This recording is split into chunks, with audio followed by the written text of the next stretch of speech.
Saya pertama kali mengetahui kondisi HIV ini adalah 12 tahun yang lalu.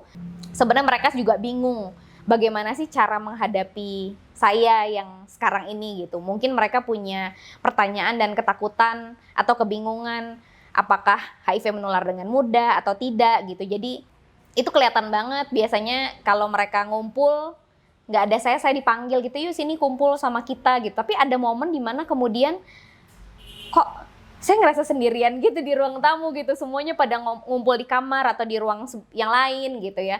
Ya mereka diam-diam menghilang gitu ya. Ada yang diam-diam bingung, sama ya kayak orang tua saya juga mau ngomong dan mau nanya apa. Cerita saya terinfeksi HIV itu sampai kepada manajemen dan saya sempat mendapatkan stigma dan diskriminasi. Sedih dan kecewa dan putus asanya karena saya merasa gagal menyelamatkan nyawanya dia.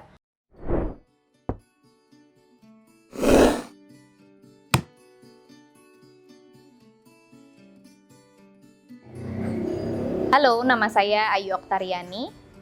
Teman-teman biasa memanggil saya Ayu. Saya adalah perempuan yang hidup dengan HIV. Tahun 2021 ini adalah tahun ke-12 saya hidup dengan HIV. Sehari-hari saya beraktivitas sebagai koordinator nasional dari organisasi Ikatan Perempuan Positif Indonesia, yakni jaringan nasional untuk perempuan yang hidup dengan HIV dan terdampak HIV. Di luar daripada isu HIV, saya juga punya banyak sekali aktivitas. Salah satunya adalah saya dan suami mengelola sebuah kedai kopi di Bandung, di mana di kedai kopi ini kami sering banget nih bikin kegiatan selain nyari nafkah ya, tapi juga kemudian sering berkegiatan dan kumpul-kumpul sama teman-teman yang ada di lingkaran isu kreatif. Selain usaha kedai kopi, sehari-hari saya juga menggambar mandala, mungkin bisa disebut mandala artis. Jadi itu salah satu coping mechanism saya. Saya suka gambar mandala, saya main kalimba, dan kemudian saya juga nulis blog gitu. Jadi sehari-hari aktivitas saya seperti itu. Saya adalah ibu dari satu orang putri. Saya juga sudah menikah untuk yang kedua kali dengan pasangan saya yang tadi sudah saya ceritakan, sudah membuka kedai kopi bersama-sama. Itu sekilas soal diri saya. Kemudian kalau bicara soal HIV, saya pertama kali mengetahui kondisi HIV ini adalah 12 tahun yang lalu. Itu tepatnya tahun 2009. Kebetulan saya menikah dengan seorang pria yang punya background pengguna nafsa suntik gitu. Jadi saya tahu persis sebenarnya dia adalah pengguna nafsa suntik, tapi pada tahun-tahun saya menikah tuh sekitar tahun 2005 ya, pada tahun-tahun tersebut ya, zaman-zaman masih pacaran sebelum nikah, isu HIV tuh nggak kayak hari ini. Ada di mana-mana, bisa kita browsing, bisa kita ya one click keluar gitu informasinya. Jadi kita sama sekali nggak tahu soal isu HIV. Lalu kemudian saya tertular dari pasangan yang mana suami saya kebetulan meninggal sekitar beberapa hari setelah kita semua tahu kondisi ini. Gitu. Jadi situasinya kayak gitu, tertular dari pasangan. Kemudian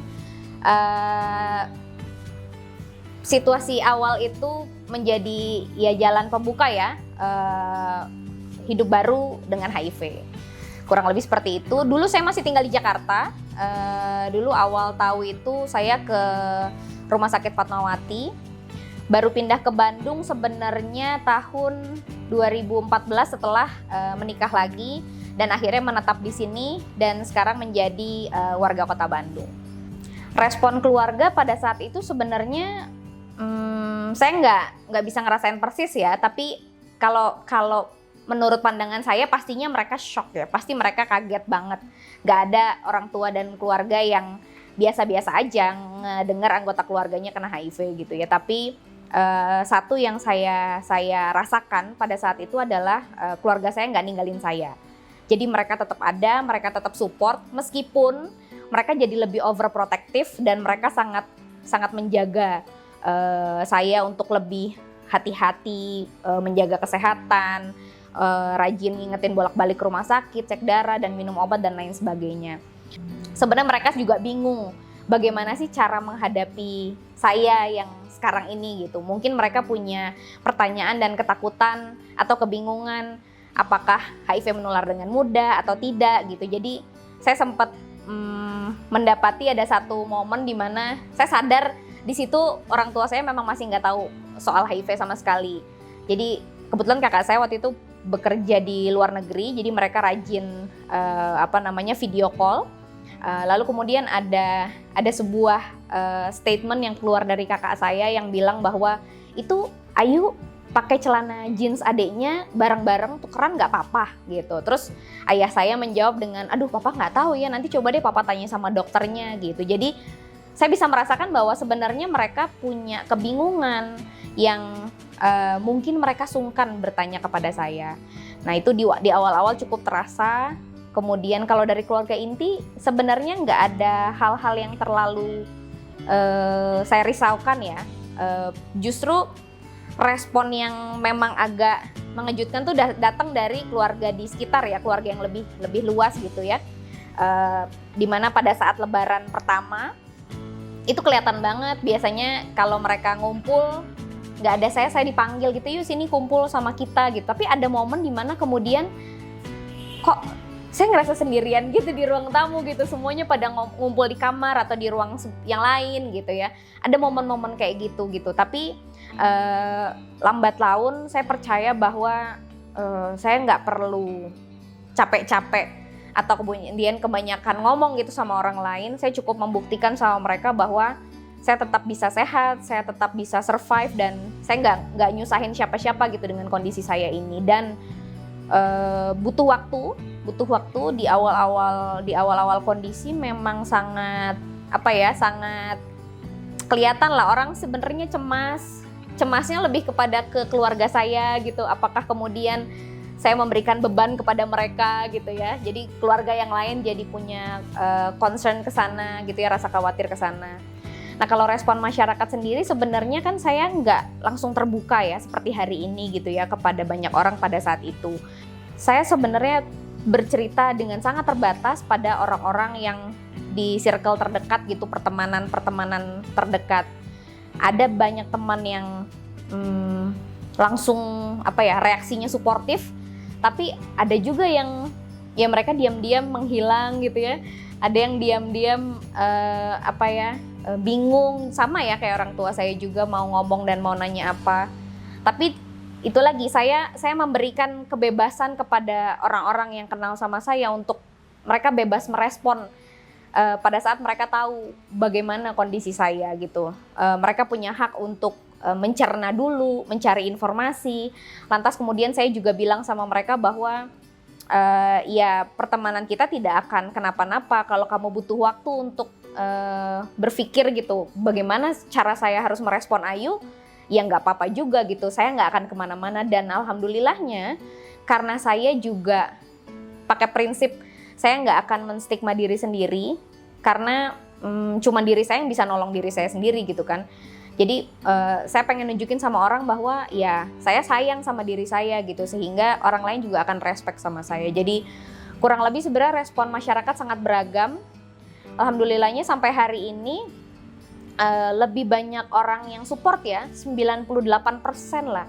2%-nya mungkin karena orang nggak tahu gitu. Hampir nggak ada yang memberikan penolakan yang signifikan atau kemudian hal-hal yang sangat frontal gitu ya.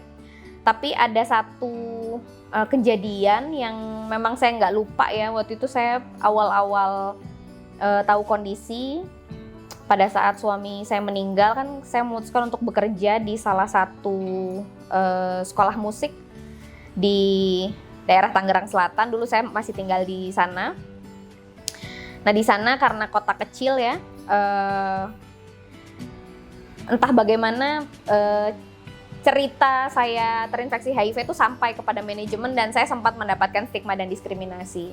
Jadi itu salah satu penolakan pertama yang sempat saya rasakan lah dalam perjalanan 12 tahun ini gitu. Jadi tapi lagi-lagi saya tidak merespon itu dengan reaktif gitu ya. Saya langsung marah atau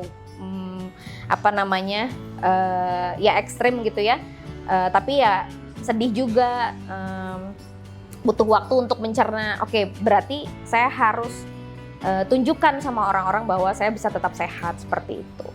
Di awal-awal tentunya sempat ya ada perasaan yang saya nggak bisa bilang ini perasaan putus asa ya. Saya sebenarnya orang yang cukup hopeful ya. Saya orang yang selalu punya harapan. Saya dari kecil selalu orang yang cukup tough dan punya harapan untuk jalani hidup. Tapi ada fase di mana sebenarnya saya lebih kepada bingung dan punya banyak sekali pertanyaan. Sebenarnya ini apa sih gitu ya? Pertanyaannya lebih ke sana. Apa sih HIV ini? Kemudian apa yang saya harus lakukan? Apa yang akan terjadi setelah ini? Jadi pertanyaan-pertanyaan itu yang sebenarnya bikin saya cukup stres juga tiap hari gitu. Namun kemudian ada fase-fase juga di mana karena saya juga baru ditinggal suami ya. Justru sedih dan kecewa dan putus asanya karena saya merasa gagal menyelamatkan nyawanya dia gitu. Bukan karena kemudian saya kena HIV dari dia gitu. Saya tidak, entah kenapa saya tidak pernah menyalahkan keadaan gitu. Saya lebih merasa harusnya saya bisa dapat informasi lebih cepat. Saya harusnya bisa dapat akses penanganan yang baik. Tapi memang sayangnya di tahun 2009 tuh nggak kayak hari ini. Kalau hari ini semua rumah sakit swasta, kemudian rumah sakit pemerintah itu sangat open dan banyak sekali akses buat HIV. Dalam perjalanannya juga saya tadi sudah sedikit cerita satu kejadian stigma dan diskriminasi, tapi pada perjalanan lain saya merasakan bahwa sebenarnya stigma diskriminasi itu tidak hanya datang dari luar, tidak hanya datang dari orang lain yang bersikap sama kita gitu, tapi ada juga fase di mana kemudian saya ternyata suka memberikan stigma sama diri saya sendiri. Itu pernah juga gitu, di mana kemudian saya ngerasa nggak pede saat mencari pekerjaan, atau kemudian tidak pede bergaul, atau saya merasa saya tidak layak untuk mendapatkan berkah dari Tuhan. Ada fase-fase kayak gitu. Dan saya melihat itu adalah proses pembelajaran yang sangat baik ya, karena kalau saya nggak punya pikiran-pikiran semacam itu, saya jadi nggak mencari tahu saya harus apa gitu ya. Karena sampai 12 tahun saya hidup dengan HIV juga ternyata ada stigma dan diskriminasi di luar yang nggak kelihatan, tapi secara nggak langsung sebenarnya memberikan saya batasan. Seperti misalkan kita nggak bisa ngomongin HIV kayak kita ngomongin corona saat ini gitu. Meskipun stigma dan diskriminasinya COVID juga sangat besar, tapi tidak lebih besar dari HIV menurut saya. Jadi kita nggak bisa nih ngomongin hari-hari soal HIV. Saya tetap harus melihat orang yang ada di depan saya, atau kemudian misalkan lingkaran sekolah anak saya gitu ya, atau kemudian lingkaran keluarga yang belum tahu gitu. Saya tetap harus menjaga situasi tersebut, karena pada akhirnya sekarang hidup saya tuh bukan cuma soal saya gitu. Ada hidup keluarga saya, suami saya, anak saya gitu. Jadi saya berusaha gimana caranya, meskipun sekarang kondisi saya sudah jauh lebih baik, saya merasa HIV tidak membatasi ruang gerak saya sebagai seorang perempuan dan sebagai seorang manusia gitu ya. Tapi juga saya beradaptasi dengan lingkungan di sekitar, di mana mungkin ada orang-orang yang masih belum bisa memahami, jadi saya harus pelan-pelan. Tapi juga tadi ya, bisa mengelola dan memanage perasaan, karena hidup dengan HIV tuh pasang surut emosinya itu sepanjang masa, saya rasa nggak cuma di awal aja gitu. Jadi memang harus terus-menerus mengelola dan memanage emosi supaya bisa tetap sehat secara mental juga. Cara bertahan hidup saat ini sebenarnya nomor satu itu adalah treatment antiretroviral terapi. Jadi saat seseorang yang hidup dengan HIV sudah mengetahui kondisinya, saat ini di Indonesia maupun di seluruh dunia kan sudah ada namanya terapi antiretroviral. Terapi ARV ini diminum sama kita, fungsinya untuk menjaga supaya virus HIV tidak menyerang kekebalan tubuh. Memang dia tidak seperti obat-obatan pada umumnya yang berfungsi mematikan virus gitu ya. Itu kenapa kita harus minum obat ini seumur hidup. Jadi cara bertahan paling utama itu satu tadi, minum ARV. Dulu kalau mungkin teman-teman yang nonton terus kemudian ingat saya gitu ya, dulu saya nggak kayak gini, dulu berat saya 35 kilo. Saya kurus sekali, kemudian ya kondisi saya di awal mengetahui kondisi HIV itu ya secara emosional, secara fisik itu sangat jauh dari sekarang. Namun kemudian setelah terapi ARV ya kondisinya sekarang jauh lebih baik, bisa terlihat ya. Mungkin kalau saya nggak bilang bahwa saya HIV, mungkin orang-orang juga nggak akan ada yang ngeh gitu. Kemudian selain terapi ARV, saya juga perlu, seperti yang tadi saya ceritakan sebelumnya ya, saya perlu bertahan dari situasi yang tidak bisa diduga berkaitan sama si HIV itu sendiri, si stigma dan diskriminasi gitu ya. Saya harus pinter-pinter untuk mengelola emosi dari omongan orang, pandangan orang soal orang dengan HIV itu sendiri gitu ya. Saya biasanya akan memilah saya harus bicara HIV dalam ranah seperti apa. Tapi alhamdulillahnya karena saya tadi ya mencerminkan sebuah situasi di mana saya menerima diri saya sendiri, saya membuktikan bahwa saya bisa hidup sehat, ternyata makin banyak orang yang membuka dirinya dan berteman sama saya tanpa ada rasa takut. Sehingga di Kota Bandung sendiri saya memberanikan diri bergabung di banyak sekali komunitas dan so far teman-teman yang mengenal saya sebagai orang yang hidup dengan HIV nggak ada masalah gitu. Mereka bisa santai, kami bisa sepedahan bareng, traveling bareng, kemudian ya berkomunitas dan berkegiatan bersama-sama. Kemudian ada banyak cara juga saya mencoba bertahan hidup dengan situasi HIV ini adalah sebenarnya harus masuk ke dalam dua lingkaran ya. Lingkaran yang pertama lingkaran HIV itu sendiri, di mana saya mendapatkan banyak sekali informasi dan pengetahuan tentang ilmu kesehatan, ilmu medis ya, tentang bagaimana saya menjaga kesehatan, makan sehat, istirahat teratur, berolahraga dan lain sebagainya. Karena kalau saya nggak ada di dalam circle-nya, lingkaran komunitas HIV-nya, mungkin saya tidak akan bisa mendapatkan informasi itu dengan mudah. Nah, lingkaran yang kedua adalah justru lingkaran masyarakat di luar komunitas HIV, di mana kemudian saya merasa bahwa saya bisa hidup sepenuhnya sebagai diri saya sendiri gitu ya.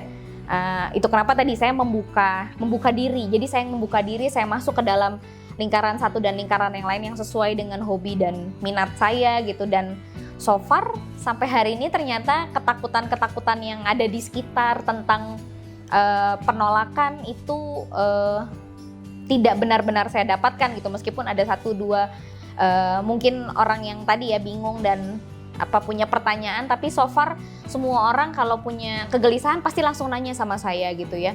Yuk aku baca blog kamu, contohnya ada yang nanya. Di blog saya kan saya branding tuh, saya cerita bahwa saya adalah perempuan dengan HIV. Itu benar ya gitu, atau melihat Instagram saya atau sosial media saya yang lain dan melihat bahwa saya menceritakan dengan sangat terbuka pengalaman-pengalaman hidup saya. Dan kalau ada yang terbuka menanyakan dan berkomunikasi dan pengen tahu perihal HIV, saya akan dengan terbuka juga menceritakan kepada mereka gitu. Jadi itu adalah sebuah pengalaman yang cukup menantang mental ya, karena kadang-kadang ada ketakutan juga, ketakutan ditolak orang lain, ketakutan untuk tidak diterima dalam pergaulan, tapi alhamdulillah semua berjalan dengan sangat baik. Lalu kalau bicara ada hal yang lain berkaitan dengan bertahan, saya merasa saya punya banyak sekali sosok-sosok yang membuat saya bertahan hingga hari ini. Yang nomor satu itu adalah anak saya tentunya. Kalau saya nggak tahu ya, kalau orang-orang naik pesawat, saya nggak punya pengalaman kecelakaan pesawat ya, jangan sampai. Tapi kalau orang ada apa-apa di pesawat itu kan harus menolong dirinya sendiri baru menolong orang lain. Nah, prinsip itu yang kemudian saya pakai juga untuk kemudian anak saya menjadi inspirasi dan sosok yang selalu saya ingat untuk saya bertahan hidup.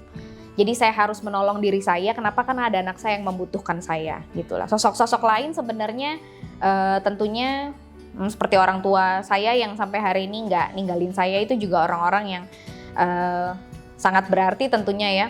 Masih mau membukakan pintu meskipun zaman dulu tuh ya saya jadi kayak balik jadi kayak anak mereka yang sangat mereka jaga gitu ya, overprotective tadi.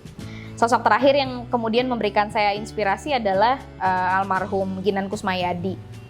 Ginan tuh salah satu pendirinya Rumah Cemara, di mana dia meninggal sebenarnya karena serangan jantung. Jadi dia bisa membuktikan bahwa hidup dengan HIV itu tidak mematahkan dirinya gitu, dan Ginan adalah orang pertama yang bilang sama saya bahwa orang dengan HIV tuh harus berolahraga yuk gitu. Jadi tadinya saya punya banyak ketakutan soal olahraga. Saya pikir saya punya banyak keterbatasan, tapi Ginan membuktikan sebaliknya gitu. Jadi buat saya dia salah satu inspirasi terbesar lah sampai hari ini, meskipun orangnya udah nggak ada. Dia memberikan semangat yang dia pernah bilang sama saya suatu hari, selama kamu masih hidup, kamu harus terus bisa memberi manfaat buat orang lain, meskipun kamu dengan HIV gitu. Dan itu saya lakukan gitu hari ini. Sejauh ini pemerintah sebenarnya sangat memberikan support ya kepada saya, kepada teman-teman yang hidup dengan HIV di seluruh Indonesia. Support yang paling nyata sebenarnya adalah dengan akses layanan kesehatan yang mereka provide gitu buat kita. Pemeriksaan HIV itu sampai hari ini gratis, kemudian obat antiretroviral juga kita semua disubsidi. Jadi buat saya itu adalah support dan dukungan terbesar gitu selama 12 tahun terakhir. Kita mendapatkan begitu banyak kemudahan untuk mengakses layanan kesehatan. Meskipun memang karena tiap daerah memiliki aturan-aturan yang berbeda, begitu pula dengan layanan kesehatan juga kan punya banyak sekali kepala gitu ya, sehingga pada implementasinya mungkin masih ada layanan kesehatan yang memberikan stigma dan diskriminasi dan lain sebagainya. Tapi saya pikir itu proses di mana kemudian semua orang bisa belajar gitu ya, memahami persoalan HIV. Jadi buat saya pemerintah sebenarnya melakukan banyak sekali hal baik, dan selama 12 tahun terakhir progres pengobatan medis untuk orang dengan HIV itu signifikan banget gitu. Indonesia cukup, meskipun menjadi salah satu negara yang cukup terlambat ya untuk perihal pengobatan, tapi Indonesia itu sekarang untuk pengobatan antiretroviralnya sudah lumayan lebih efisien. Dari mulai jenis-jenis obat-obatan yang bentuknya pecahan, jumlahnya banyak. Sekarang negara sudah menyediakan obat yang 1 butir 1 hari itu sudah ada. Jadi buat aku itu sebuah support yang sangat baik gitu ya. Kemudian juga support lainnya adalah layanan kesehatan yang bukan hanya di layanan-layanan pemerintah, tapi juga di layanan-layanan swasta, di mana makin banyak petugas layanan kesehatan, baik dokter maupun suster, petugas lab gitu yang mulai pelan-pelan memahami persoalan HIV dan berkontribusi untuk mengeliminasi stigma dan diskriminasi. Jadi saya pikir itu adalah sebuah progres besar, meskipun masih ada banyak bolong-bolong di sana-sini, masih banyak aturan-aturan daerah yang belum ramah pada orang dengan HIV, atau perlindungan bagi orang dengan HIV yang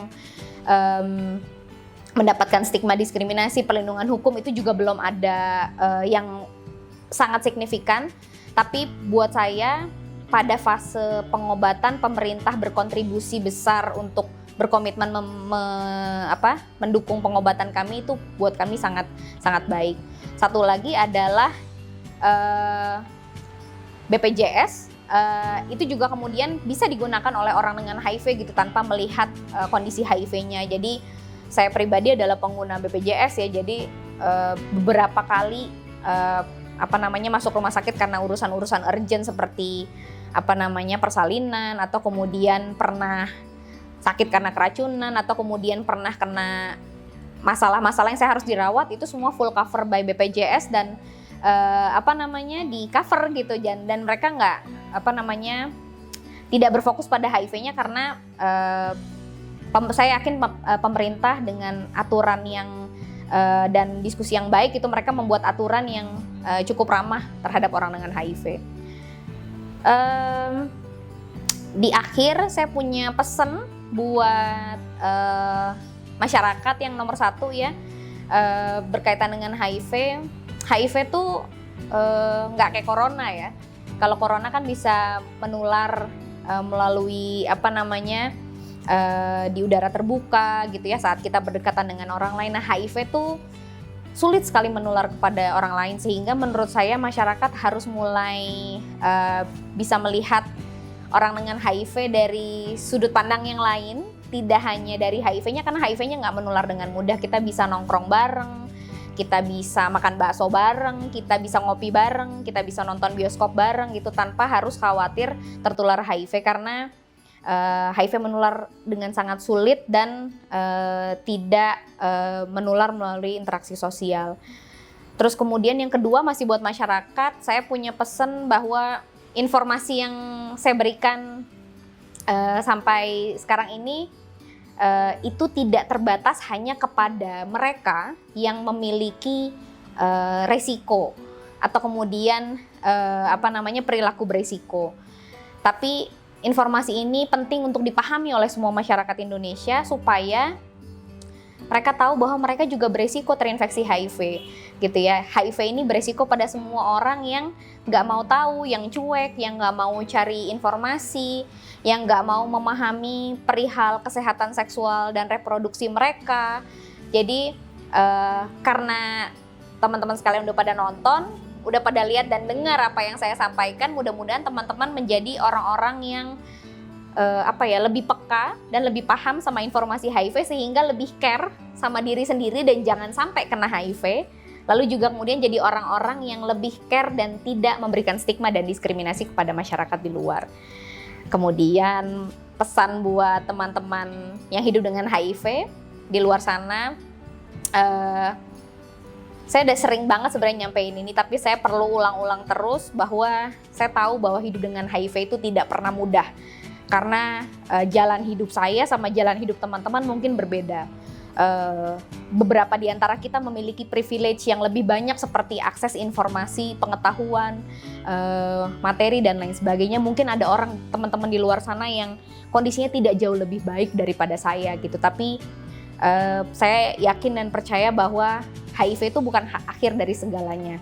HIV itu tidak membatasi kita, membatasi kawan-kawan untuk menjadi diri sendiri, untuk berkarya, untuk bekerja, untuk mencapai cita-cita setinggi langit, untuk pergi traveling keliling dunia. You can be whatever you want, meskipun kamu hidup dengan HIV gitu. Dan saya membuktikannya, saya masih hidup sampai hari ini, sudah 12 tahun. Saya memiliki tubuh yang sehat, keluarga yang sehat. Saya menikah dengan suami yang tidak terinfeksi HIV dan tidak menularkan suami saya sampai hari ini. Kamu bisa program punya anak tidak tertular HIV. Jadi begitu banyak potensi-potensi baik dan masa depan cerah untuk teman-teman semua. Jadi jangan takut. Jika teman-teman merasa sendiri, teman-teman bisa mencari teman-teman yang hidup dengan HIV lainnya di kelompok-kelompok dukungan yang mungkin teman-teman bisa bertanya pada dokter dan layanan kesehatan untuk mendapatkan jejaring, sehingga teman-teman merasa bahwa hidup akan jadi lebih bermakna gitu, karena kita tidak akan pernah sendiri. Itu aja. Terima kasih banyak.